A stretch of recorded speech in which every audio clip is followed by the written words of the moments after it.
संत रामपाल जी महाराज एक ऐसे महान संत जिन्होंने अपनी सतभक्ति, तत्व ज्ञान, करुणा और सेवा के बल पर समाज में नई मिसाल कायम की है। संत रामपाल जी महाराज की अगुवाई में उनके सभी सतलोक आश्रमों से समाज कल्याण के अद्भुत कार्यों ने समाज को सुनहरे भविष्य की एक नई उम्मीद दिखाई है। संत रामपाल जी महाराज से नाम दीक्षा लेने के बाद लाखों लोगों की लाइलाज बीमारियां जैसे कैंसर, एड्स आदि ठीक हुई। संत जी के ज्ञान से प्रेरित होकर उनके अनुयायियों ने लाखों यूनिट रक्तदान किया। संत जी ने लाखों बहन बेटियों का दहेज मुक्त विवाह करवाया।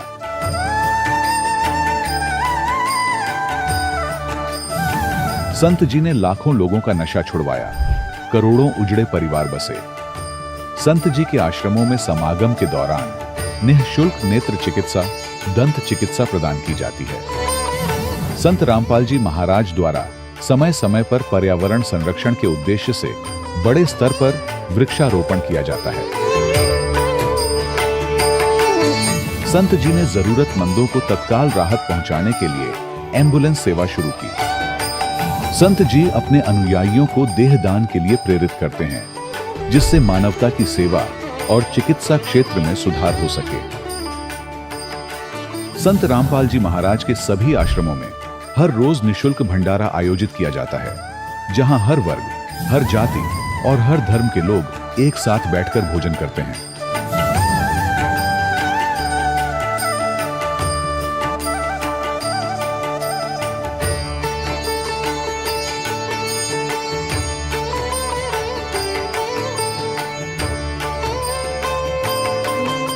संत रामपाल जी महाराज की अन्नपूर्णा मुहिम ने गरीब और बेसहारा लोगों के जीवन में एक नई ऊर्जा और उम्मीद को जन्म दिया है। घर घर खाद्य सामग्री और जरूरी मदद पहुंचाकर संत रामपाल जी महाराज ने लोगों को दुख और मजबूरी से लड़ने की ताकत प्रदान की है।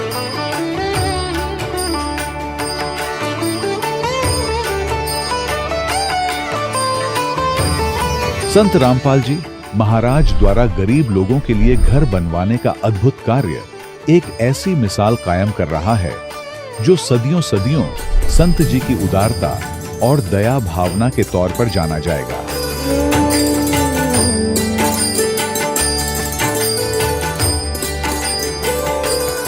संत रामपाल जी महाराज के आश्रम में हजारों बुजुर्गों को सम्मान और प्यार के साथ जीवन जीने का अवसर मिलता है। उनके खाने, रहने और स्वास्थ्य की पूरी जिम्मेदारी संत रामपाल जी महाराज उठाते हैं। अनाथ बच्चों के लिए संत रामपाल जी महाराज के सभी आश्रम किसी वरदान से कम नहीं।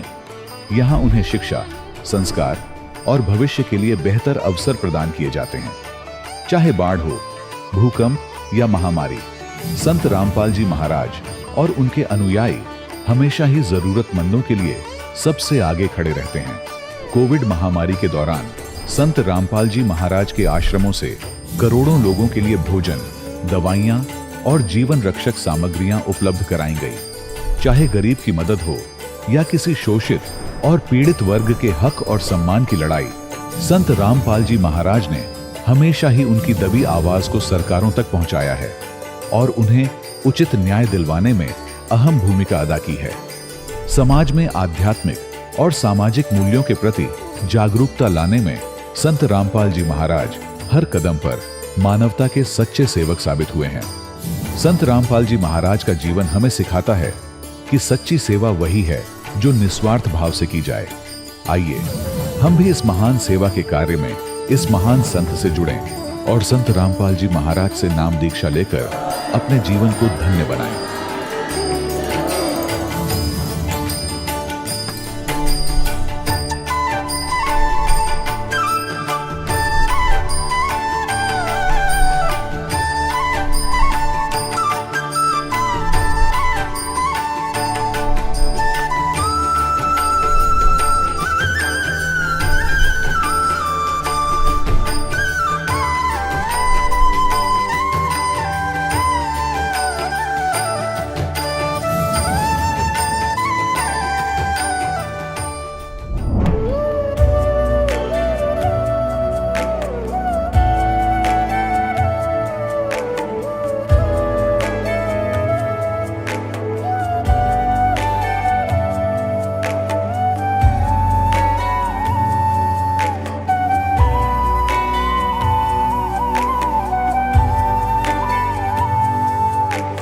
जब लग गुरु मिले न साचा, तब लग गुरु करो 10 पांचा। क्या गुरु बदल सकते हैं? क्या गुरु बदलने से पाप लगता है? आध्यात्म के इस मैदान में आखिर सही गुरु कौन है? गीता जी में वर्णित तत्वदर्शी संत कौन है? इन सभी प्रश्नों के उत्तर जानने के लिए अवश्य सुनिए जगत गुरु तत्वदर्शी संत रामपाल जी महाराज के मंगल प्रवचन। सत साहिब दर्शकों, मनुष्य अपने जीवन में शारीरिक सुख और मानसिक शांति की चाह में अनेक प्रकार की भक्ति साधनाएं अपनाता है, लेकिन फिर भी जब उसे लाभ मिलने के बजाय हानि ही हो रही हो तो उसका निराश होना और तनाव का शिकार होना स्वाभाविक हो जाता है। दर्शकों, कुछ ऐसी ही कहानी थी हरियाणा के रहने वाले सतपाल सिंह जी की। सतपाल सिंह जी ने अपने जीवन में सभी प्रकार की परंपरागत भक्ति साधनाएं अपनाई, लेकिन बावजूद इसके इनके जीवन में न तो शारीरिक सुख प्राप्त हुआ और न ही मानसिक शांति। अंततः इन्होंने सुख की चाह में राधा स्वामी और ओशो जैसे पंथों का दरवाजा भी खटखटाया, लेकिन अफसोस सभी जगह से निराशा ही हाथ लगी। दर्शकों, आज सतपाल सिंह जी का कहना है कि जब से मैंने संत रामपाल जी महाराज की शरण ग्रहण की है और उनके द्वारा दी गई शास्त्र अनुकूल भक्ति साधना को अपनाया है, तब से मेरा और मेरे परिवार का जीवन पूरी तरह बदल गया है। दर्शकों, आखिर संत रामपाल जी महाराज ऐसी कौन सी भक्ति विधि बता रहे हैं जो सतपाल सिंह जी जैसे लाखों लोग अन्य धर्म गुरुओं को छोड़कर संत रामपाल जी महाराज की शरण में आ रहे हैं? आखिर इसके पीछे की सच्चाई क्या है? आइए सुनते हैं सतपाल सिंह जी की कहानी इन्हीं की जुबानी। सर नमस्कार। नमस्कार जी। सर क्या नाम है आपका? सतपाल सिंह। सतपाल सिंह जी, कहाँ से आए हैं आप? मैं गांव गुराना, जिला हिसार से। सर संत रामपाल जी महाराज जी से नाम दीक्षा आपने कब ली? 10 जून 2014 को ली। संत रामपाल जी महाराज जी से नाम दीक्षा लेने से पहले आप क्या भक्ति साधनाएं करते थे? एक आदमी जो सुख पाने के लिए जो भी भक्ति साधना करता है, जो जो बताता है, मैंने सभी की, कोई भी भक्ति नहीं छोड़ी मैंने। जैसे कि? जैसे मैं राधा स्वामी में गया दिनोद में, उधर से नाम लिया और जैसी भक्ति बताई उन्होंने ऐसी की। 2.5 घंटे सुबह, 2.5 घंटे शाम बैठा, जैसी बताई उससे भी थोड़ी ज़्यादा ही की होगी, लेकिन कोई लाभ नहीं।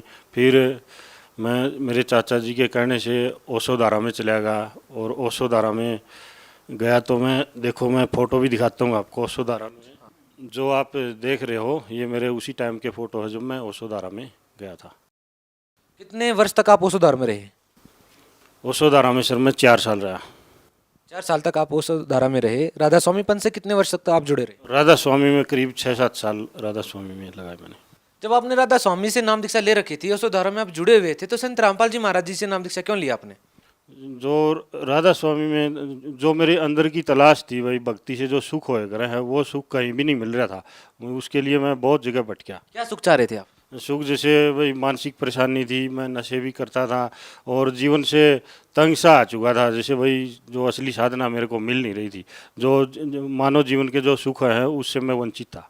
जब किसी व्यक्ति के ऊपर परेशानी आ जाती है तो किसी बाबा की शरण में क्यों जाता है? डॉक्टरों के पास क्यों जाता है? डॉक्टरों के पास भी गया जी मैं। देखो आपको रिपोर्ट दिखाता हूँ, मेरे को कैंसर तक था, पूरा जीवन खराब हो लिया, लेकिन डॉक्टरों के पास भी कोई इलाज नहीं, मेरा जीवन भी जाना था। और संत रामपाल जी महाराज की ऐसी दया हुई जो कि बिना नाम लिए ही मेरे को ठीक कर दिया। उसके बाद मैं शरण में गया था। कहाँ था कैंसर आपको? मेरे को जी देखो ये हाथ में था, कमरे के सामने दिखाऊंगा मैं। ये दो उंगली कटने को बोल दिया था डॉक्टर ने। डॉक्टर बरवाड़ा में बहनीवाड़ा, उसने हिसार में ही बोल दिया था। और मैं रिपोर्ट दिखाऊंगा आपको, अग्रवा मेडिकल कॉलेज ने, उसने भी बोल दिया था। मैं रिपोर्ट साथ लेके आया हुआ हूँ जी। कौन से मेडिकल में आपने दिखाई? ये अग्रवा मेडिकल कॉलेज में। उसने ये बोला था भाई मैं उंगली काटने से बचा दूंगा, कोशिश कर सकूंगा सिर्फ, बाकी तो सब डॉक्टरों ने उंगली काटने को बोल दिया था। तो जी देखो ये रिपोर्ट। तो आपको ऐसा क्यों लगता है कि संत रामपाल जी महाराज जी से नाम दीक्षा लेने के बाद ही आपका कैंसर ठीक हुआ है? संत रामपाल जी महाराज जो साधना बताते हैं शास्त्रों के बिल्कुल अनुसार बताते हैं। ये जो कैंसर आपको था, ये डॉक्टरों के इलाज से ही तो ठीक हुआ ना? नहीं ठीक है, जब हुआ जी ये संत रामपाल जी महाराज की शरण में जाने के लिए मैं तैयार हुआ, तो नहीं तो पहले भी इसी उंगली के 5-6 ऑपरेशन हो चुके थे, तो पहले नहीं ठीक हुआ। ये हर दूसरे तीसरे महीने उतनी बड़ी हो जाती थी। संत रामपाल जी से नाम दीक्षा लेने से पहले आपने 5 ऑपरेशन करवाए लेकिन ठीक नहीं हुए? ना, नहीं हुआ जी ठीक। क्या आप मानते हैं कि संत रामपाल जी की दया से ये ठीक हुआ है? हाँ जी, संत रामपाल जी महाराज की दया है। और भी मेरे को बहुत सारे लाभ मिले। जीवन बिल्कुल बेकार हो चुका था और एकदम मज़ा आ गया जीने का जब से शरण माँ। मेरे नशे भी छूट गए, मैं नशे भी करता था, भांग भी पी लेता था, वो भी छूट गए। और भी इधर उधर की बुराइयां जितनी भी आदमी में हो वो सारी तरह की अब ऐसा लगा है संत रामपाल जी महाराज की शरण में आने के बाद मैं इंसान बन गया। सतपाल सिंह जी, एक बात बताइए, आप राधा स्वामी पंथ में भी रहे हैं, ओसोधारा में भी आप रहे हैं, क्या तब भी आपको ये कैंसर था? हाँ जी, तब बार बार हो रहा था मेरे को। तो वहां से जब आपने नाम दीक्षा ली तो वहां से ठीक क्यों नहीं हुआ? सर, उनके पास जो भक्ति है उससे कोई लाभ ही नहीं हुआ। वो शास्त्र विरुद्ध भक्ति है और अगर उनसे कुछ लाभ होना था तो मैं अंदर संतुष्टि भी हो जानी थी और दूसरे गुरु बार बार बदलने भी नहीं पड़ने थे। सर, लेकिन लाखों की तादाद में लोग अभी भी वहां से जुड़े हुए हैं। हाँ, वो सब ऐसी अंधश्रद्धा भक्ति के तहत जुड़े हुए हैं। जिस दिन भी कोई लाभ या कोई इस तरह की जरूरत पड़ेगी तो उधर कोई लाभ नहीं मिलेगा। ये बात तो आपके बारे में भी कही जा सकती है कि आप भी अन्य भक्ति श्रद्धा के तहत जुड़े हुए हो। यहाँ तो जी शास्त्र के अनुसार बिल्कुल प्रमाणों के साथ भक्ति बताई जाती है। इधर ऐसा कोई अंधेरे में किसी को नहीं रखा जाता। सर, संत रामपाल जी महाराज से नाम दीक्षा लेने के बाद आपको और क्या लाभ मिले?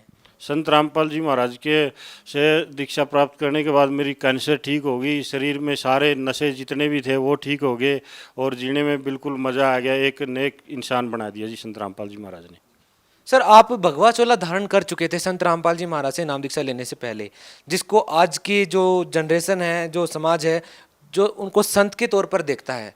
तो आपको क्या लगता है कि कितने सारे जो भगवा पहनावा जो पहनते हैं संत, क्या उनमें कोई संत नहीं है जो आप संत रामपाल जी महाराज जी से जुड़े? ये सवाल हम इसलिए कर रहे हैं कि क्योंकि संत रामपाल जी महाराज जी का जो पहनावा है या जो वेशभूषा है वो संतों के जैसी तो बिल्कुल नहीं है जैसा कि हम समझते हैं। कंठी माला सुमरणी पैरे से क्या होए, ऊपर डूंडा साध का अंदर राख्या खोए। जो सतभक्ति है वो संत रामपाल जी महाराज के पास है और बाकी किसी के पास नहीं है। सर, भगत समाज को क्या संदेश देना चाहेंगे कि आपकी कैंसर जैसी बीमारी ठीक हो गई? अमूमन कैंसर एक ऐसी बीमारी है जो जानलेवा बीमारी के तौर पर देखी जाती है, क्या कहना चाहेंगे? हाँ जी, संत रामपाल जी महाराज जी इस टाइम 21 ब्रह्मांड में सतभक्ति दे रहे हैं और कोई भी सतभक्ति नहीं दे रहा। अपना मानव जीवन बचाना है तो संत रामपाल जी महाराज की शरण में आना ही पड़ेगा जी। रामपाल जी, क्या करते हैं आप? मैं आर्मी में हूँ सर। कौन सी ऐसी बातें संत रामपाल जी महाराज बताते हैं या ऐसा क्या देते हैं कि लोग लगातार उनसे जुड़ते जा रहे हैं और जो जुड़े हुए हैं उनकी आस्था और ज़्यादा तेज होती जा रही है? देखो जी, संत रामपाल जी महाराज सत भक्ति बताते हैं जिससे जो भी लाभ होते हैं भक्ति से वो सभी संत रामपाल जी महाराज की शरण में जाने से ही होते हैं और दूसरी जगह जाके सत भक्ति नहीं है और उनसे कोई लाभ नहीं होता जी। सर, मैं उस टाइम की जो पीड़ा थी वो शब्दों में बयान नहीं कर पाऊंगा। अभी मैं वो बीते दुख को भूल चुका हूँ। संत रामपाल जी महाराज ने सुख इतने दे दिए हैं और देखो कैंसर जैसी बीमारी मेरी ठीक कर दी, तो और कहीं जीवन नष्ट करने की बजाय आप संत रामपाल जी महाराज की शरण में आइए। बहुत बहुत धन्यवाद। नमस्कार दर्शकों, अभी आपने सुने संत रामपाल जी महाराज से दीक्षा प्राप्त करके सुखी हुए भक्त के अनुभव। अब देखिए जगत गुरु तत्वदर्शी संत रामपाल जी महाराज के मंगल प्रवचन। इनका ये विधान है कि भगवान निराकार है, कभी मनुष्य शरीर में आता ही नहीं, कहीं स्थान पर नहीं रहता। महर्षि दानव का फाइनल विधान है कि परमात्मा एक स्थान पर नहीं रहता, निराकार है और वो सर्वव्यापक है। बस इतनी सी उनकी छुरी। और वेद क्या बता रहे? और वेदों को सत्य मानते हैं कि वेद में जो लिखा वो सत्य, हम और किसी बात को नहीं मानते। तो ईब आपने मानना चाहिए सच्चाई को। अब जानबूझ साची तजय करे, झूठ तने और ताकि संगत है प्रभु सोपन में भी ना दे। इतने प्रमाणों को देखकर जो नहीं मानता महंत और ते संत कुछ कितना विद्वान बना फिर है, वो इंसान ठीक नहीं है, उसके पास नहीं रहना चाहिए आपको। परमात्मा कहते जानबूझ साची तजय और करे झूठ तने और ताकि संगति है प्रभु सोपन में भी ना दे। तुरंत छोड़ देना चाहिए ऐसे नालायक आदमी को। अब ये ऋग्वेद मंडल नंबर 9 सुक्तेक और मंत्र 8 में उस पुरुष को, उस परमात्मा को उग्र गतियां प्रेरणा करती हैं। भासमान शरीर को यानी सुंदर शरीर को वह परमात्मा प्राप्त होता है। और वो परमात्मा हमारी, इसमें यह भी प्रमाण दिया है कि वो इसी मंत्र में ऋग्वेद मंडल नंबर 9 सूक्त 1 मंत्र 8 में कि वो परमात्मा 3 तिथि से हमारी देखभाल करता है, 3 शरीरों से। देखना, भासमान शरीर को प्राप्त होता है और जिसमें 3 प्रकार से दूसरों का कल्याण करने के लिए यानी दूसरों का उपकार करने के लिए, परोपकार के लिए मधु में शरीर मिलता है 3 प्रकार का। अब जैसे दास ने प्रारंभ में बताया था कि एक सतिथि में भगवान वहां बैठे सतलोक में अपने सिंहासन के ऊपर, तख्त के ऊपर, सिर पर मुकुट है, ऊपर छत्र राजा की तरह, और दूसरी सतिथि में ये बालक बनकर आते हैं। प्रत्येक युग में एक लीला करते हैं, आम जनसाधारण की तरह बड़े होते हैं। धीरे धीरे सब एक अच्छे नागरिक की भूमिका, एक अच्छे भगत की भूमिका और एक सतगुरु की भूमिका ये स्वयं करके जाते हैं। तो उस दूसरी प्रकार की जो सतिथि है उसका वर्णन अब 9वें श्लोक में मंत्र में है। देखिएगा, ऋग्वेद मंडल नंबर 9 सूक्त 1 मंत्र 8 पढ़ दिया हमने, 9वां देखो, देख कितना स्पष्ट है। शिशु रूप है शिशुम अभी इमम अधन्या उत्सरणंती धेनव, धेनव माने गौवे, शिशु माने शिशु रूप में प्रगट परमात्मा को सोम इंद्राय पातवे अभी इमम अधन्या। यहां देखा इन संधि छेद करके अलग अलग लिखे। इमम माने उस, सोम माने सोम स्वभाव वाले पुरुष को, हर सोम माने परमात्मा लिख रहे स्वरूप आप पे। तो यही इन्होंने घुमाना था कि ये पुरुष पर सोचेंगे कोई आदमी के बारे में लिखा होगा, क्योंकि आम आदमी इतना पढ़ा लिखा था ही नहीं, ना उसको ज्ञान था। तो दास पर दया करिए, दातम ज्ञान को आपके समक्ष लाने के लिए। परमात्मा कहते हैं गुरु बिन काहू न पाया ज्ञाना, जो थो था बुस छड़े मूड किसाना, गुरु बिन वेद पढ़े जो प्राणी, समझे न सार रहे अज्ञानी। और सतगुरु क्या करेगा? 9 मन सूत उलझिया ऋषि रहे जख मारे, सतगुरु ऐसा सुलझा दे भाई उलझे न दूजी बारे। परमात्मा जो लाए थे, एक शेर सूत अगर उलझ जाता था सारा दिन लग जाता था उसको सुलझाने में, और जब तोड़ दे गांठ पड़ेगी तो जिसने कपड़ा बनवाया वो चौन्नी नहीं दे बनवाई की। इसलिए दुल्हाओं की मजबूरी होती थी, सारे सूत को सुलझा के फिर बनाते थे। तो परमात्मा कहते अध्यात्म मार्ग का इन अज्ञानियों ने 9 मन सूत उलझा कर डाल दिया, और ये ऋषि रहे झकमार, इनसे नहीं सुलझा। और सतगुरु ऐसा सुलझा दे भाई उलझे न दूजी बार। अब ऐसा सुलझा दिया, इस कलयुग में नहीं उलझेगा विज्ञान को, भक्ति करियो चाहे ना करियो।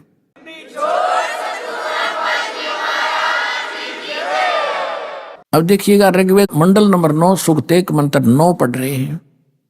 इमम माने उस, सोम माने परमात्मा को, जो शिशुम यानी शिशु रूप में कुमार अवस्था में, अभी अधन्या, अधन्या माने लिख दिया अहिंसनीय, धेनो माने गौवे।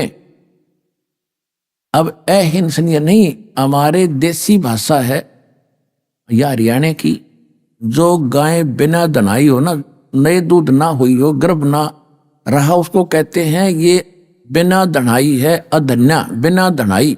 और उसको संस्कृत में अधन्या यानी जो धनाई नहीं है, जो बैल ने टच नहीं की है सांड ने। और अभी यानी कंप्लीट, परिपूर्ण, पूर्ण रूप से, सर्व प्रकार से, यानी कंवारी। अभी अधन्या ये कंवारी के लिए वो है प्रमाण। देखिए, अभी अधन्या सब प्रकार से, अधन्या माने बिना धनाई यानी कंवारी। अभी अधन्या इकट्ठा ही लिखना था। अभी अधन्या माने कंवारी गौओं से उनकी तृप्ति करती है, वो कंवारी गायें उनकी तृप्ति करती हैं। किसकी? उस शिशु रूप धारण, बालक रूप धारी परमात्मा की बालक अवस्था में ये अभी अधन्या माने कंवारी गौवें तृप्त करती है, उनकी परवरिश की लीला कंवारी गायों से होती है। ही इज गॉड, जो ऐसी लीला करता है। तो यह करी किसने थी? 600 वर्ष पहले उस कबीर परमात्मा ने उस धानक जुलाहे को कहा करते थे, वो थी।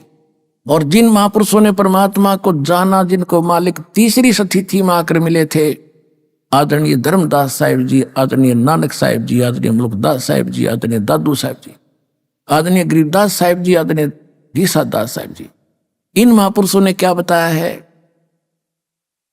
हम सुल्तानी नानक तारे दादू को उपदेश दिया, जात जुलाहा भेद न पाया, वो काशी महे कबीर हुआ। अनंत कोट ब्रह्मंड का एक रति नहीं भारे, सतगुरु पुरुष कबीर हैं ये कुल के सिरजनहारे।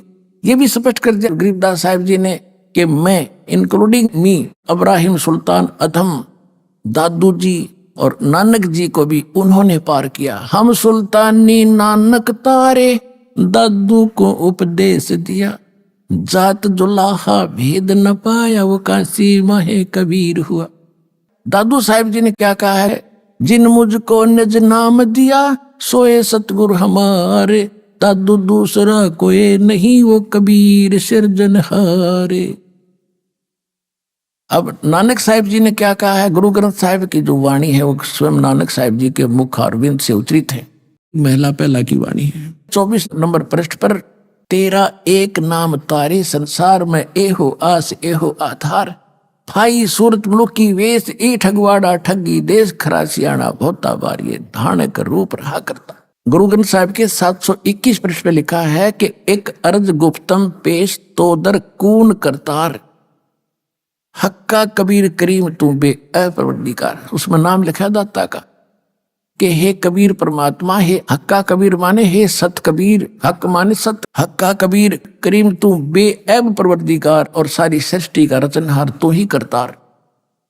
फिर 731 पृष्ठ पे लिखा है कि अंधला नीच जात परदेसी मेरा, छिन आवे तिल जावे, अर्जा की संगत नानक रंदा, कैसे मोंडा पावे। कति प्रमाणित कर दिया को नीच जात को, जिसने तुम वो है मेरा परदेसी, मेरा साथी, यानी मेरा भगवान, एक सेकंड में यहां देखता हूं, एक सेकंड में ऊपर पावे। तो इसकी आद और अंत को मैं क्या बताऊं तुम्हारे को। गरीबदास जी ने स्पष्ट कर दिया कि हम सुल्तानी नानक तारे, दादू को उपदेश दिया, और जात जुलाहा भेद नहीं पाया, काशी माए कबीर हुआ। तो who is God, Kabir is God, Kabir is God, Kabir is God. बोलो सतगुरुदेव।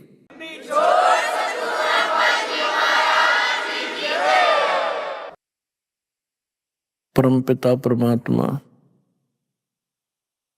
सर्व सृष्टि के रचनहार कबीर परमेश्वर जी, ये हम सभी आत्माओं के पिता हैं, ये हम सभी के जनक हैं, और हम एक ऐसी भयंकर भूल करके, ऐसी भयंकर गलती करके हम इस गलत स्थान पर आ गए, और उसके उपरांत हमें अपनी गलती का एहसास हो रहा है, क्योंकि एक प्रश्नवाचक चिन्ह आज तक किसी से हट नहीं पाया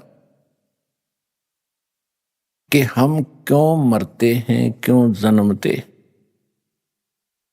हम कितना अच्छा परिवार बनाते हैं, उनमें कितना अच्छा प्रेम होता है, मोह होता है, लगाव होता है, और एक सेकंड में वो सब बिखर जाता है। इसके विषय में हम कभी चिंतित होते हैं तो फिर सोच लेते हैं कि सभी के साथ हो रहा है, ये एक परंपरा मान ली हमने कि ऐसा तो होगा ही होगा, पर ये काम तो करते ही रहो। कौन सा कार्य करते रहो, कोठी बनाओ, बंगले बनाओ, कार बड्डी लो और मर जाओ, ये कौन सा कार्य था। तो ये सभी हमारे साथ जो घटनाएं घट रही हैं, आप प्रतिदिन देखते हो, किसी ना किसी गांव में या किसी घर में अपने खुद को भी बहुत सी ऐसी घटनाओं से हमारा पाला पड़ा है। तो ये सब हो क्यों रहा है? तो उसके लिए परमात्मा हमें स्वयं आकर के ज्ञान कराते हैं कि आप इस गलत लोक में आ गए, और यहां से जाने का जो तरीका है, इस जन्म और मृत्यु के रोग से बचने का जो तरीका है, जो विधि है, वो वास्तविक भक्ति है, वो परमात्मा स्वयं ही बताते हैं। और उसके लिए वो स्वयं सशरीर वहां से आते हैं जहां परमात्मा रह रहे हैं, और यहां आकर के अच्छी आत्माओं को मिलते हैं, उनको अपना परिचय देते हैं, फिर यथार्थ ज्ञान समझाते सुनाते हैं।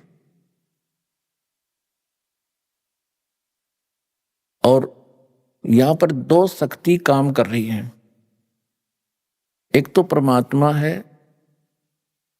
और दूसरा ये काल भगवान है। इस काल भगवान को ही हम ब्रह्म कहते थे, और जो वेदों के ज्ञाता माने जाते थे वो कहा करते थे कि ब्रह्म सुप्रीम पावर है, ब्रह्म से ऊपर कोई परमात्मा नहीं है। ब्रह्म कहाँ रहता है? वो ब्रह्म लोक में रहता है। फिर पूछते थे परमात्मा है कैसा? कि वो निराकार है। तो पुण्यात्माओं, अब आपको परमात्मा का दिया हुआ वो ऐसा ज्ञान प्राप्त हो चुका है कि उस ज्ञान की तुलना में आप बहुत आसानी से तोल सकते हो, जांच सकते हो। जो हमारे धर्म गुरु ऋषि महर्षि जो हमें ज्ञान दिया करते थे, वो कितने भगवान से परिचित थे, वो कैसा उन्होंने भगवान को जाना था। और परमात्मा ने आकर जो ज्ञान दिया है वो हमारे सदग्रंथों में पहले ही विद्यमान था। और जिनको हम विद्वान माना करते थे और जो संस्कृत भाषा बड़ी धारावाहिक बोला करते थे, उनके ज्ञान के सतर का अब हमें पता चला। उनको अपने अध्यात्म धर्म ग्रंथों का कै ख भी पता नहीं था, कै ख भी पता नहीं था। ये सुनी सुनाई कथाएं वो सुना रहे थे, फिर आगे उनसे सुनकर कोई और सुना रहे थे। ये एक लोक वेद बनकर हमारे हृदय में समा गया था कि बस इतना ही है ये ज्ञान अध्यात्म, और यही है भगवान जो ये हमें बता रहे हैं।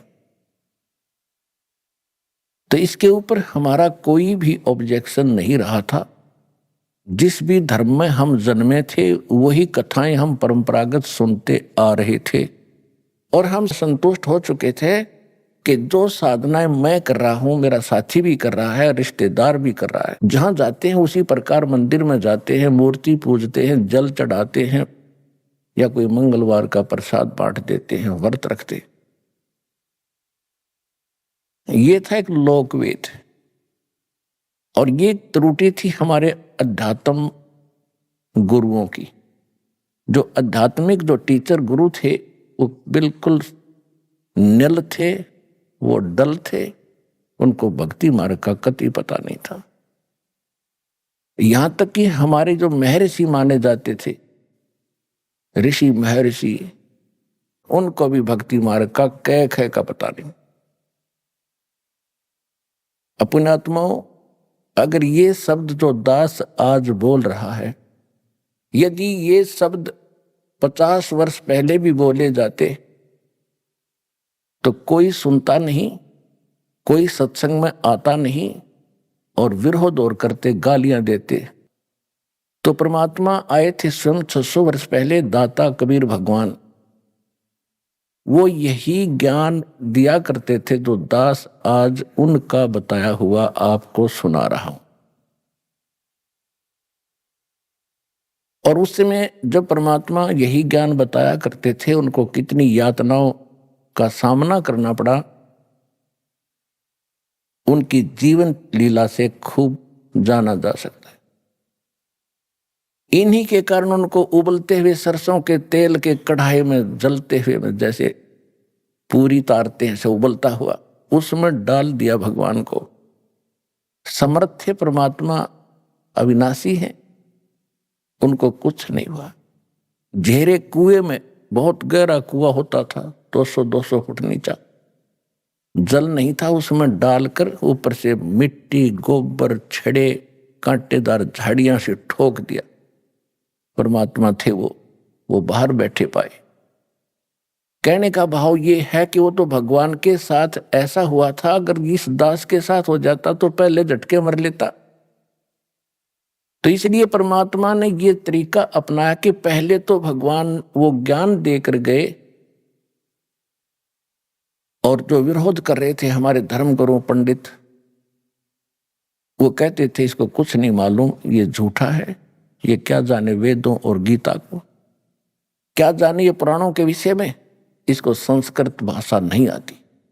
तो ये हमारे हृदय में घर कर गई ये बात उनकी कि कबीर जी अशिक्षित हैं और हमारे धर्म गुरु काशी विद्यापीठ से ये पढ़े हुए हैं और हमारे सदग्रंथ भी संस्कृत भाषा के अंदर ही लिपिबद्ध थे। तो जिस कारण से हमें अपने उस नकली धर्म गुरुओं पर अविश्वास नहीं हुआ कि ये झूठ बोल रहे हैं कि कबीर जी गलत ज्ञान दे रहे। तो परमेश्वर ने इसलिए ये शिक्षा आपको दी है। आपको अभी तो शिक्षा का जो उद्देश्य है यही मान रखा है कि ज्यादा से ज्यादा कमाई करूं, धन जोड़ूं, कोठी बनाऊं और कार लूं, अपना बेटा बेटी को पढ़ाऊं, ये उच्च अधिकारी लगे, घनी माया जोड़ें। और जिसमें आपको तो दास आज वचन बोल रहा है कि ये शिक्षा परमात्मा ने आपको दी है और इस शिक्षा ने आपको इतनी हानि कर दी है आप अंदाजा नहीं लगा सकते। केवल आपने रोजी रोटी को ही उत्तम मान लिया। ये रोजी रोटी तो परमात्मा आज से पिछले इतिहास देखो, हमारे दादे परदादे वो भी अपना टाइम पास करके चाहे भले ही झोंपड़ियों में रहे हो लेकिन कितनी शांति थी, कितने निरोग रहते थे, बुराइयां नाम मात्र भी नहीं थी। और आज आप देख रहे हो जहां इस माया का प्रवेश हो जाता है वहां जीव चैन से नहीं रह सकता, रात और दिन दुखी रहता है। तो इस आग में परमात्मा ने 3 युग तक हमें जलने नहीं दिया। अभी 50-60 वर्ष पहले से हिंदुस्तान के अंदर इस शिक्षा की शुरुआत हुई है और अब ये चरम सीमा पर पहुंच गई 10-15 वर्ष 20 वर्ष पहले से। अब परमात्मा ने इस समय कितने अच्छे इंस्ट्रूमेंट दिए, इंटरनेट बना दिया, मोबाइल बना दिए, टीवी चैनल बनवा दिए, डीवीडी और सीडी बनवा दी, एक छोटी सी चिप बनवा दी जिसमें 100 घंटे का सत्संग आ जाता है, मैटर आ जाता है।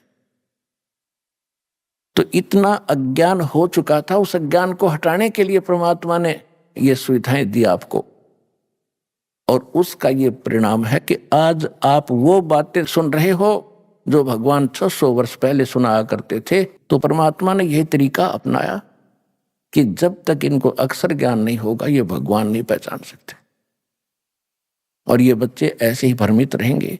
तो परमेश्वर ने ये 600 वर्ष पहले बता दिया था, वैसे तो 4 युग पहले ही परमात्मा ने इस काल से कह दिया था, क्योंकि काल ने कहा था कि 3 युगों में जीव कम ले जाना। तो परमात्मा ने भी उसकी ये शर्त मंजूर कर ली थी कि ठीक है जो आप कहते हो ऐसे ही करूंगा। फिर काल ने कहा था कि 4था युग जब कलयुग आवे तब तो शरण जीव बहु जावे, प्रथम अंश हमारे जाहि और पीछे अंश तुम्हारे जाए, ऐसा वचन हर मोय दीजे तब संसार गवन तुम कीजे। अब जो प्रसंग चला है इसके लिए थोड़ी सी भूमिका बतानी पड़ेगी कि परमात्मा जब प्रथम बार यहां आए और यहां हाहाकार मच चुकी थी, क्योंकि यहां तो दुख ही दुख है, बेशक सतयुग भी क्यों ना हो, मृत्यु तो वहां भी थी, वृद्ध अवस्था भी थी। वृद्ध अवस्था और मृत्यु इस प्राणी के लिए सबसे बड़ा कहर है और ये दोनों कंपलसरी। क्यों गए का बेशक बीच में अचानक मर जाए, लेकिन वो मृत्यु अच्छा नहीं मानता कोई भी, और बुढ़ापे में मृत्यु कोई बुरी सी नहीं लगती। तो कंपलसरी है बुढ़ापा भी और मृत्यु भी, और दोनों महादुख। तो परमात्मा जब वहां से आए कि ये बहुत दुखी हो लिए हैं, अब इनकी अकल ठिकाने आगी होगी, इनको सच्चाई बताऊंगा, यथार्थ ज्ञान दूंगा। तुम यहाँ के रहने वाले नहीं हो, तुम सतलोक में रहते थे, वहाँ कोई अभाव नहीं, वहाँ कोई मृत्यु नहीं, वहाँ कोई वृद्ध अवस्था नहीं, वो शरीर दूसरा मिलेगा आपको। ते सब ज्ञान देने के लिए परमात्मा उद्देश्य लेकर आए। जब इस 21 ब्रह्मांड में प्रवेश होता है तो सबसे पहले ये काल वहां बैठा होता है और वहीं पर इसने एक तपस्या बना रखी है जिसके ऊपर 1,00,000 प्रतिदिन मानव शरीरधारी प्राणियों को ये उसके ऊपर भूनता है, उनसे निकले हुए गंध को ये खाता है और जीवात्माएं फिर अपने कर्मानुसार पुनर्जन्म के अंदर आ जाते हैं। यहां एक ऐसा रूटीन बना रखा है, ऐसा प्रोसेस है, इसका प्रोसीजर है। तो जो ही परमात्मा वहां आकर खड़े हुए, कहां पर? 21वें ब्रह्मांड के सबसे पहले स्थान पर, जहां पर 1,00,000 मानव शरीरधारी प्राणियों को भून कर खाने का इसने सिस्टम बना रखा है। तपस्या, एक पत्थर की टुकड़ी बहुत बड़ी जो स्वतः गर्म रहती है, और वहां पर 1,00,000 प्राणी जल रहे थे। उनके पास परमात्मा आकर खड़े हो गए। जो ही भगवान उनके पास आकर खड़े हुए तो उनकी जो तपत थी, जो आंच थी, वो नहीं लगी। टुकड़ी ज्यों की तो गर्म थी, ऐसे ही उसमें से लपट निकल रही थी। लेकिन उन जीवों को जो वहां बैठे थे उसमें भुन रहे थे, उन पर आंच लगनी बंद होगी और वो बैठ गए सारे। तब सामने भगवान को देखकर उन्होंने कहा कि हे परमात्मा, हम कौन से कर्म का दंड यहां भोग रहे हैं। उन्होंने सोचा यही है भगवान, ये आ गया सामने खड़ा है। परमेश्वर कबीर जी ने कहा कि तुम जो ये सजा भोग रहे हो ये तुम्हारे नीचे की कर्मों की नहीं, ये तो सतलोक में तुमने गलती की थी उसका दंड है। फिर परमात्मा ने सृष्टि रचना सुनाई उनको कि तुम पहले वहां रहते थे जहां से मैं आया हूं। वहां कोई मृत्यु नहीं थी, वहां जन्म नहीं था, कोई रोग नहीं था, किसी चीज का अभाव नहीं था। और तुमने ये गलती की थी। जो यहाँ का भगवान है, किस ब्रह्मांड का जो स्वामी है, ये काल है, ये ज्योत स्वरूपी निरंजन है, इसको ब्रह्म कहते हो तुम। तो इसने एक गलती की थी, ऊपर इसको श्राप लगा था उस कारण से कि 1,00,000 मानव शरीरधारी प्राणियों को ये नित्य खाओगा। और तुमने गलती की थी कि भगवान को छोड़कर तुम इसके साथ यहां पहुंच गए। वो दंड तुम ये भोग रहे हो तपस्या। और अब जाओगे नरक में, वो तुम यहाँ के कर्म भोग रहे हो। कोई गधा बना है, कोई पशु बना है, कोई पक्षी बना है, कोई जलचर बन रहा है। और उस तपस्या के ऊपर सभी गए हुए थे, धर्मगुरु भी थे, आम जनता भी थी। उस समय सबकी अकल ठिकाने थी कि हमसे कोई भूल बड़ी है, जिस कारण से गुरु भी वहीं तपस्या पर भूलने जा रहे थे। और 1-2 चेला भी साथ मर रहा था, उसके साथ गया था। तब परमात्मा से उन्होंने पूछा, भगवान ऐसी कौन सी साधना है? तो परमात्मा कबीर जी ने बताया कि मैं जो विधि बताता हूं इसमें एक सतनाम है, एक सार नाम है। उसकी भक्ति से तुम पूर्ण मोक्ष होगे, इस तपस्या पर नहीं आओगे। तब वहां तो मरते सभी कह रहे थे, भगवान हमने वो मंत्र दे दो, हम खूब भक्ति कर लेंगे। परमात्मा बोले कि अब तो वो बात तुम्हारे हाथ से जा चुकी है। जब तुम जाए धरो जग नर देहा, तब तुम करना मेरे सत शब्द सनेहा। जब कभी तुम्हें मनुष्य जीवन प्राप्त हो, तुम्हारे संस्कार अच्छे हो, मनुष्य जीवन प्राप्त हो, और मेरा कोई दास उस सतनाम को दे रहा हो, वहां जाके नाम लेना, उस नाम से मोक्ष होगा। तब वो कहते हैं, भगवान बहुत भारी भूल बनी हमसे, और अब के मनुष्य जीवन मिल गया तो ऐसा संत खोजेंगे जो सतनाम और सारनाम दे रहा होगा। परमात्मा कहते हैं कि तुम ऐसे वायदे तो मुसीबत में ही करते हो, जब तुम सुखी होते हो तब कभी ये सोचते नहीं। दुख में सुमरण सब करे, सुख में करे ना कोई। जय सुख में सुमरण करो, तो दुख कहे को होए। सुख में सुमरण किया नहीं, दुख में करते याद। कह कबीरता दास की, कौन सुने फरियाद। परमात्मा कहते हैं कि जब तुम पर आपत्ति आती है तो भगवान खोजते हो, और जिस समय तुम सुखी होते हो तो बकवाद खोजते हो। यदि आप सुख में भी भक्ति कर रहे होते तो दुख नहीं होता, और जब आपत्ति आई तुम अब कह रहे हो हम भक्ति कर लेंगे, कि अब नहीं बनेगी बात। जब तुम्हें मानव शरीर प्राप्त हो और सतनाम और यसार नाम का ये कोई प्रचार कर रहा हो, उस संत मेरे से नाम लेकर अपना मोक्ष करा लेना। और जिसको तुम वो धर्म गुरुओं को भगवान बता रहे थे जो मरने के उपरांत तपस्या पर भूने जा रहे थे, नकली, उनसे कह रहे थे कि तुम ब्रह्म को सुप्रीम पावर मानते थे ब्राह्मणों, ये ब्रह्म तो काल है जिसका 21 ब्रह्मांड के अंदर जाल है, उसको तुम समझ नहीं सके और आप ब्रह्म को निराकार बताते हैं। अब देखो इनको खाने के लिए वो ब्रह्म आ रहा है, वो काल आ रहा है, वो देखो सामने से। अब काल ने अपना टाइम फिक्स कर रखा है और उस टाइम के समय वो सभी जितनी भी आत्माएं उस तपस्या के ऊपर भुनी जाती हैं, वो भुनने के बाद अपने आप निकल जाती है। तो उसका वो समय हो चुका था, वो उस आहार करने के लिए आया था, उसने सोचा था वो सब चली गई होंगी, लेकिन परमात्मा के सामने ये काल रुक जाता है। यहां पर समय प्रधान है और समय के ऊपर परमात्मा प्रधान है, तो उनको रोक दिया दाता ने, ये दिखाने के लिए कि ये देखो वो आ रहा तुम्हारा भगवान जिसको तुम निराकार कहते हो।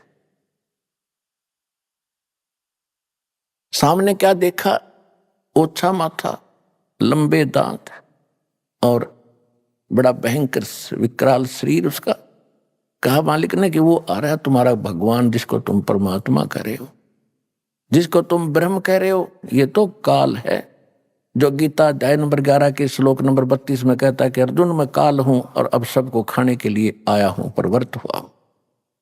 तू ना युद्ध करेगा तो भी मारूंगा इनको। परमात्मा ने बताया ये है वो तुम्हारा भगवान। अब उसको देख करके सब फिर घबरा गए।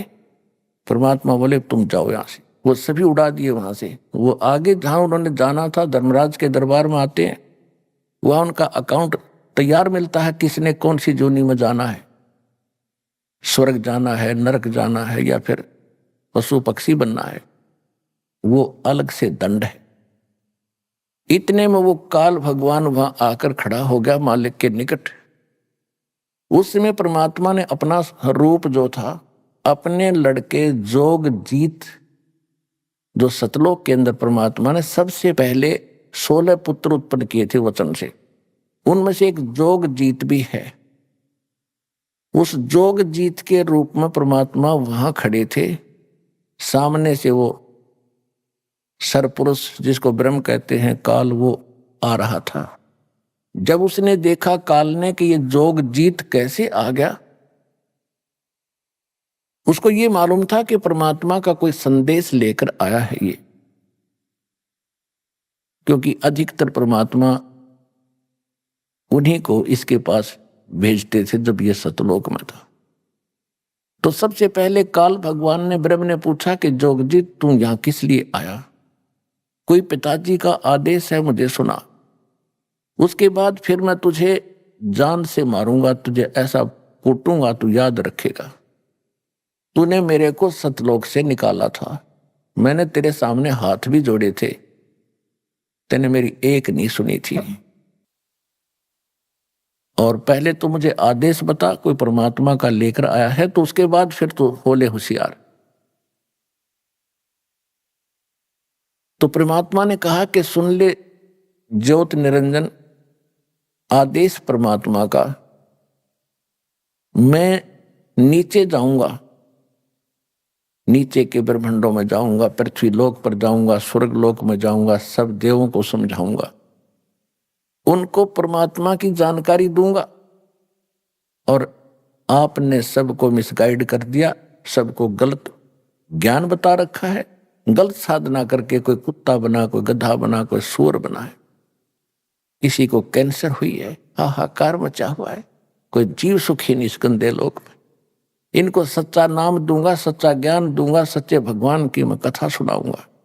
और परमात्मा ने मुझे ऐसा मंत्र दे दिया सतनाम और सारनाम का, सबको सारनाम और सतनाम दूंगा, सब निर्बाध सतलोक से ले जाएंगे। और तेरी पोल पाड़ूंगा, तू काल है, तू अपने आप में भगवान बन बैठा है। यहां पर काल ने सोचा ये तो मेरा नाश करेगा, मेरा बाग उजाड़ेगा, इसको यहीं अब खत्म करूंगा। इस उद्देश्य से लेकर के कहने लगा जोग जी तू होशियार, तू जाके दिखा नीचे। अब जो ही परमात्मा की तरफ वो दौड़ा अटैक करने के लिए, तो परमेश्वर ने सतनाम का सिमरण किया। उसको ऐसा झटका लगा, वो ऐसा गिरा नीचे, इतना भयभीत हो गया, उसको ऐसा अटैक हुआ। इसमें इतनी ताकत है इस सतनाम के मंत्र में। ये अध्यात्म पावर है और अध्यात्म पावर बहुत प्रबल होती है। इतना भयभीत हो गया कि वहां से कहते पाताल में जाके गिरा। ये परमात्मा इसके साथ साथ गए। ये बहुत भयभीत हो गया, हाथ जोड़ने लग गया। परमेश्वर ने कहा कि ऊपर ही चलो, ही या कोई और सुनेगा हमारी बातों को, तो ऊपर चल। इसको फिर लाए, ऊपर ले गए और ऐसे गिरा पड़ा रहा नीचे जैसे पक्षी की पंख कट जाती हैं, उड़ नहीं सकता, तड़प रहा होता है। तब इसने पैर पकड़ दिए, नीचे नीचे सरक गए कबीर भगवान के, जब जोग जीत रूप में मालिक वहां खड़े थे। चरण पकड़ के रो रहा है कि तू मेरा बड़ा भाई, मैं तेरा छोटा भाई। छोटे तो गलती कर देते हैं, बड़े अक्षमा किया करते हैं, मुझे माफ कर दो। मैंने तो एक भाई समझकर तेरे साथ ये डिठाई कर दी, ये गलती कर दी। आप तो बख्शनहार हो। अभी आपने सुने संत रामपाल जी महाराज के मंगल प्रवचन। आइए अब सुनते हैं संत रामपाल जी महाराज से नाम दीक्षा लेकर सतभक्ति करके अद्भुत लाभ प्राप्त करने वाले अनुयायी के विचार। दर्शकों, इनसे मिलिए। ये हैं राम मेहर जी, जो सोनीपत हरियाणा के रहने वाले हैं। इन्होंने 22 साल तक हंसा देश पंथ के द्वारा बताई गई भक्ति साधना की और ये कई साल तक ब्रह्मा कुमारी पंथ में भी रहे, लेकिन फिर भी इनकी शारीरिक और मानसिक पीड़ा समाप्त नहीं हुई। इनकी आर्थिक स्थिति भी बहुत कमजोर थी। फिर एक दिन इन्हें जब संत रामपाल जी महाराज की शरण मिली, तब इनका शारीरिक और मानसिक रोग तो समाप्त हुआ ही, साथ में इनकी आर्थिक स्थिति भी ठीक हो गई। इनका जीवन इस कदर बदल गया जिसकी कभी ये कल्पना भी नहीं कर सकते थे। आखिर संत रामपाल जी महाराज से नाम दीक्षा लेने के बाद ऐसा क्या हुआ जो इनका जीवन पूरी तरह बदल गया? आइए जानते हैं राम मेहर जी की कहानी, उनकी अपनी जुबानी। नमस्कार सर। नमस्कार सर। सर क्या नाम है आपका? राम मेहरदास सर। राम मेहर जी, आप कहाँ के रहने वाले हैं? गाँव मुहाना जी, जिला सोनीपत, हरियाणा से जी। सर संत रामपाल जी महाराज से नाम दीक्षा आपने कब ली? ये जी सितंबर का महीना 2017 में जी। सर संत रामपाल जी महाराज से नाम दीक्षा लेने से पहले क्या आप कोई भक्ति साधना भी करते थे? हाँ जी, मैं हंसा देश में 22 साल गया जी, और उसके नियम के अनुसार सत्संग में जाता था, पर वहाँ जाने के बाद मेरे को कोई लाभ नहीं हुआ जी। मैं तंग बहुत था। फिर उसके बाद मैं 2 साल ओम शांति में गया जी। वहाँ भी कुछ थोड़ा जानकारी तो मिली, पर वहाँ भी मेरे को शांति नहीं मिली। शरीरों में रोग लग गए, घर में कलह रहा करता, दुख बहुत भरा, और उसके बाद भी हम बहुत दुखी थे। फिर परिवार वाले, मेरी माँ जो है वो भी बहुत ज़्यादा दुखी थी। कहीं शाना के पास जाती, कहीं कोई माता का चुराहा धोकना, फलाना धोकना, आज ये है, कहीं दलिया, कहीं चावल, बस कोई ऐसा चुराहा नहीं छोड़ा कि जाओ ना चौल रखे हो ना दलिया रखा हो। तो बहुत ज़्यादा तंग थे, और शरीरों में सब सारे परिवार में दुख, रोग लग गए थे। छोटे बच्चे को भी रोग लग गए थे। सर फिर आप संत रामपाल जी महाराज की शरण में कैसे आए? एक हमारा रिश्तेदार है जी, मेहर सिंह भगत है जवारा से, वो हमें बार बार प्रेरित करता था कि आप एक बार परमात्मा आए हुए हैं और संत रामपाल जी की शरण में आओ और एक बार आओ, उसके ज्ञान में आके उसकी भक्ति करके देखो, आपको लाभ मिले तो रुक जाइयो, नहीं तो आप फिर बेशक पीछे हट जाइयो। तो हम गुरु संत रामपाल जी महाराज से नाम दीक्षा ली। सर, हमने सुना है कि जो भी श्रद्धालु संत रामपाल जी महाराज से नाम दीक्षा लेते हैं उनको बहुत सारे लाभ प्राप्त होते हैं, तो क्या आपको भी कुछ लाभ प्राप्त हुए संत रामपाल जी महाराज से नाम दीक्षा लेने के बाद? जी बहुत लाभ हुए हैं जी। पहले तो जो शरीरों में रोग लगे हुए थे हमें घर में, वो सब के ठीक होते आगे जी। प्रथम नाम जो हमने लिया, गुरु जी से दीक्षा ली, महीने के अंदर अंदर, 1.5 महीने के अंदर अंदर हमको सबको आराम मिलता चलेगा। छोटे बच्चों को नुमनिया था जी, जो कि डॉक्टरों ने घोषित कर दिया था इसकी पूरी ज़िंदगी नुमनिया रहेगा। जैसे मौसम बदलता था, करसा गर्मी बनती थी, सर्दी बनती थी, तो उसको तुरंत नुमनिया हो जाता था जी। और चर्म रोग तीनों को लग गया था, मेरी माँ को भी, मेरे को भी और मेरी भगतमती को भी। और उंगली तो पूरा हाथ, दोनों हाथ इसके वहाँ तक मतलब बिल्कुल गड़ गए थे जी। होम्योपैथिक की दवाई सरदार हमारा सोनीपत में ज़िले में बहुत ही अच्छा डॉक्टर मानते हैं उसको, उससे दवाई खान पर दवाई रोहतक तक गए हम जी, कोई इलाज नहीं। थोड़ा इतना आराम जरूर मिलता कि इतना दवाई खाते थोड़ा आराम होता। कोई भी काम करती, पानी या बर्तन मानती, उसी टाइम फिर उसको फिर वही तिथि हो जाती थी। बहुत ज़्यादा दिक्कत थी जी। परमात्मा की शरण में, सतगुरु रामपाल जी की शरण में आने के बाद हमें वो सब कुछ अपने आप ऑटोमेटिक चलेगा जी। गुरु जी ने जो जाप दिया वो जाप करते हैं और उससे हमें पूरा लाभ मिल गया जी। और जी घर में जो कलेश रहा करता, मैं हुक्का बीड़ी पी लेता था जी, कभी कभार दारू पी लेता था जी, वो अपने आप पीछे हट गया। मेरी माँ हुक्की पिया करती, बहुत ज़्यादा पिया करती, वो भी अपने आप पीछे हट गई। हमें हुक्के नशे से तो बहुत ही मतलब अब गलैन आने लग गई बहुत। जो अगर दूसरा पीता है तो हमें सर में दर्द हो जाता है जी। अब हम नशे के लोग नहीं जी। जैसे मेरी छाती में बहुत ज़्यादा दर्द रहता था, मैं कई बार डॉक्टर से दिखाया, खानपुर भी दिखाया, तो उन्होंने बोल दिया था कि आपको जो गैस एसिड बनता है वो आपको हार्ट पर प्रेशर डालता है, इसलिए आपको छाती में दर्द है और इसको आपने निरंतर दवाई खानी पड़ेगी, आराम मिल जाएगा। कहीं आराम नहीं मिला जी। मैंने खानपुर से भी दवाई ली और देसी दवाई भी खाई, कोई आराम नहीं मिला जी हमें। फिर परमात्मा की शरण में आने पर मेरे को छाती में आराम मिल गया जी, तुरंत आल लगड़, कोई छाती में दर्द नहीं है जी। अजी ये हमारे गांव में, और वो उसके पेट में तकलीफ थी और वो दवाई पहले ही लेता था। एक वैद्य है जी गांव, ये गुहांड लगता है फुरखास गांव में, उसके पास जाता था। एक दिन उसने बोला कि आप भी मेरे साथ चलो, बाइक पर चलना है। माँ चलो ठीक है। तो मैं साथ में चला गया वहाँ पे। तो उसने मेरी भी नाड़ी देख ली, बोला आपको पेट में ये गैस बनती है, आपको ये तकलीफ़ है, ये तकलीफ़ है। और तो मेरे को कहते कहते उसने मेरे से दवाई बांध दी अपने आप। मैंने वो घर पे लिया तो उन्होंने बुआसर की दवाई दे दी मेरे को। तो हालांकि मेरे को बुआसर नहीं थी, थोड़ी घनी खुजा वगैरह मिटती थी, इसलिए मैं भी फिर थोड़ा हाल ले आया। मगर चलो ठीक हो जाएगी। उसने बहुत ज़्यादा बड़ाई करी कि आपकी जड़ तो चली जाएगी, ये है। तो मैं लेके आ गया। तो मैंने जैसे ही शुरू करी तो मेरे को बुआसर, असल में बस बुआसर बन गई थी, कभी मेरे को बुआसर नहीं हुई। और मेरे को घाव बन गया गुदा के अंदर और खून आने लग गया। मैं डरता था कहीं अब दर्द होएगा। तो एक दिन मेरे गांव में 3 या 4 दिन की बात हुई थी। मेरे गांव में अभी ये इस महीने में शनिवार की, जो शनिवार का था, पुस्तक सेवा थी। तो सभी भगत आए हुए थे, मैं भी पुस्तक सेवा करी मैंने भी। और पुस्तक सेवा करने के बाद 2 बजे तक पुस्तक सेवा हुई मेरे गाँव में।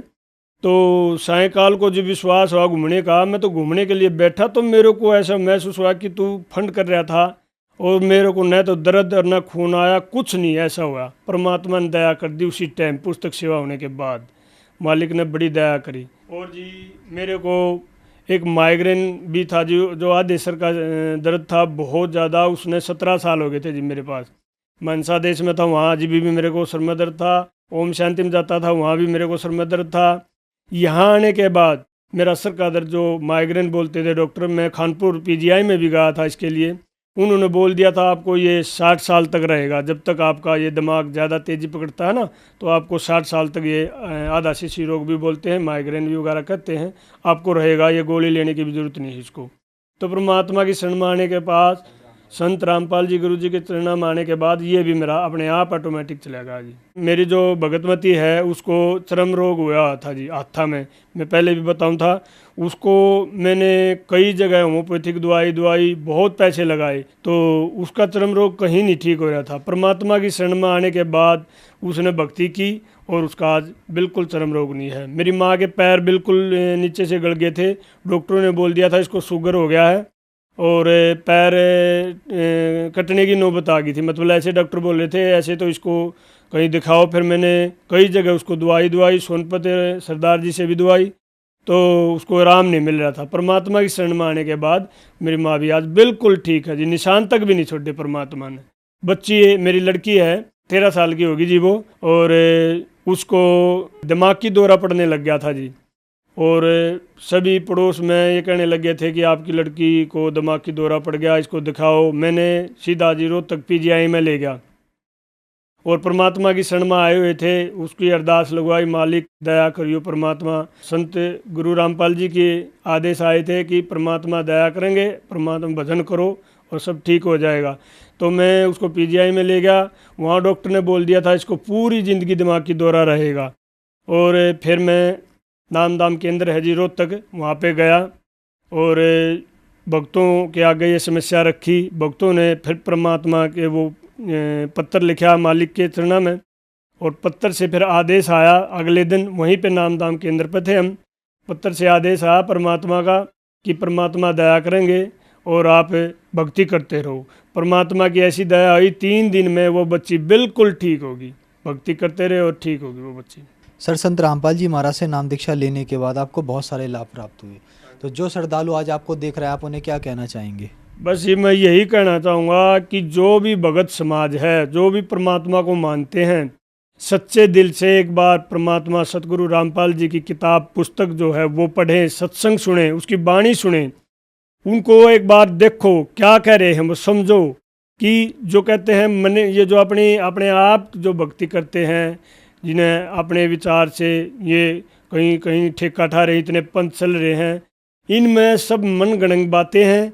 जो सच्ची भक्ति होती है, जो सच्चा प्रेम परमात्मा का होता है, वो हमें सुख देगा, दुख नहीं देगा। अच्छा, सच्ची भक्ति जो करता है, जो सच्चे मंत्रों से जाप करता है, परमात्मा तो तुरंत अड़ लेता है। और पंथों में जाते हैं, उन पंथों में लाभ नहीं हो रहा, क्यों? वहाँ पे रुके हुए हैं। एक बार नुकागर खोजी प्यारा है, परमात्मा तो खोजी प्यारा है, खोजी तो बनो, कम से कम खोजी बनो, जानकारी लो। कोई चीज़ कहीं से कुछ मिलती है तो आदमी कहीं न कहीं दूर से दूर जाता है, भाड़ा लगाता है, पैदल चलता है अपनी चीज़ लेने के लिए। अगर भगत हो तो परमात्मा को चाहने वाले हो तो परमात्मा एक बार संत गुरु रामपाल जी की पुस्तक पढ़ें, और टीवी पे चैनल जो आता है, इन पे सत्संग आता है, वो सुने। सर, संत रामपाल जी महाराज से नाम दीक्षा कैसे ले सकते हैं? संत रामपाल जी महाराज के जो नाम दाम केंद्र खुले हैं, हर ज़िले में खुले हुए हैं, और जो भी भगत इस सत्संग लेना चाहता है, नाम दाम लेना चाहता है, आपने जैसे आप आजकल मोबाइल पे हैं, मोबाइल पे भी वेबसाइट पे देख सकते हैं। कहीं भी अपना जो नाम दाम नज़दीक है, ज़िला है, उस पे आप नंबर नोट कर सकते हैं और उस नंबर पे आप फ़ोन कर सकते हो। आपकी पुस्तक भी घर पे आएगी और आपका जो नाम दाम केंद्र नज़दीक पड़ता है, आपको पूरा एड्रेस दिया जाएगा। सर, पहले आपने बताया कि आप हंसादेश जी के पास आपने भक्ति की, वहाँ से नाम दीक्षा ली, फिर आप ओम शांति वालों के पास गए और फिर आपने संत रामपाल जी महाराज को अपना गुरु बनाया। कहते हैं गुरु नहीं बदलना चाहिए, गुरु बदलना पाप है, क्या कारण है, क्या सच्चाई है इसके पीछे? जी, जो चीज़ हमें चाहिए है उसके लिए हमने कभी झिझक नहीं करनी चाहिए। जैसे कोई हमने हमारी पर्सनल कोई दुकान है या डॉक्टर है, अगर हमारा वहाँ पे कोई इलाज नहीं हो रहा है या हमारी कोई दुकान से चीज़ नहीं मिल रही है तो हम क्यों बैठेंगे वहाँ पे? हम अपनी दुकान बदलो या डॉक्टर को बदलो, ये चीज़ हमें नहीं देखनी, हमने लाभ लेना है। फिर ये मौका नहीं मिलेगा। ये जो मनुष्य योनि मिली है ये भक्ति के लिए मिली है। समझने की बात तो यही है कि मनुष्य योनि भजन भक्ति के लिए मिली है, यहाँ से पार होने के लिए। तो इसलिए गुरु बदलने में हमें कोई झिझक नहीं करनी चाहिए, न डरना चाहिए। जो संत पूर्ण होते हैं वो सब कुछ हड़ लेते हैं, डरना नहीं कभी भी चाहिए। परमात्मा की शरण में आओ और भजन भक्ति करो। धन्यवाद सर। सत साहिब।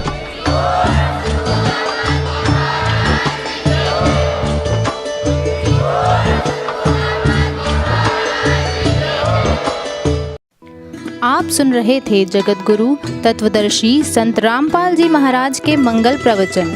अधिक जानकारी के लिए संपर्क करें।